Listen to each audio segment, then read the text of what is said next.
කැලෑවක් මැද්දේ ලස්සන විලක කිරි වගේ සුදු පාට හංසෙක් ජීවත් වුණා. උගේ බෙල්ල දිගයි. පුංචි ඇස් දෙක නිල් පාටයි. නෙළුම් පිපුණු විලේ හංසයා පීනනකොට පාට පාට පින්තූරයක් තරමටම ලස්සනයි. ඔය විල අයිනේ කදුරු ගහක් තිබුණා. කදුරු ගහේ කපුටෙක් හිටියා.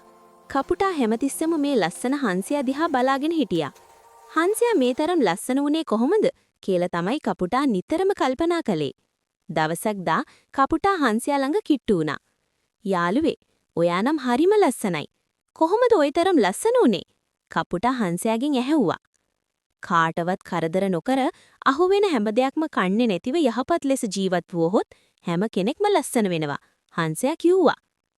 අහුවෙන දෙයක් නොකා හිටියොත් බඩගින්නේ තමයි ඉන්න වෙන්නේ. කපුටා හිතපු හැටි.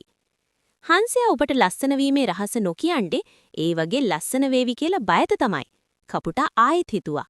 කපුටා හංසයාගේ රහස කොහොම හරි දැනගන්නම් කියලා හිතාගෙන දවස් කීපයක්ම කැමට දෙයක් හොයන්න යන්නේ නැටිව කූඩුවට වෙලා බලාගෙන හිටියා.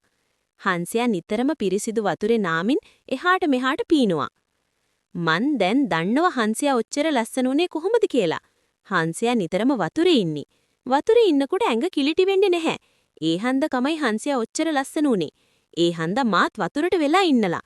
එහෙම හිතපු කපුටා කූඩුවෙන් එළියට ඇවිත් විලට බැහැලා පීනන්න ගත්තා. කපුටෙකුට පීනන්න බෑ. ගහක් උඩ ඉඳලා ලස්සන වෙන්නේ කොහොමද කියලා හිතපු කපුටා දන්න හැටියට පීනන්න ගත්තා. මෙහෙම අමාරුවෙන් පිහින ඉන්නකොට කපුටට දියපාසි ගොඩක පැටලුණා. දවස් ගානක් බඩගින්න හිටපු හන්දා කපුටාට පාසි ගොඩෙන් බේරිලා එන්න තරම් ශක්තියක් තිබුණේ නැහැ. අන්තිමේදී ඌ වතුරේ ගිලිලා මැරෙනා. කවදාවත් Tamanට නොතේරෙන දේ වටහා නොගෙන නොදන්න වැඩ කරන්න යන්න හොඳ නැහැ.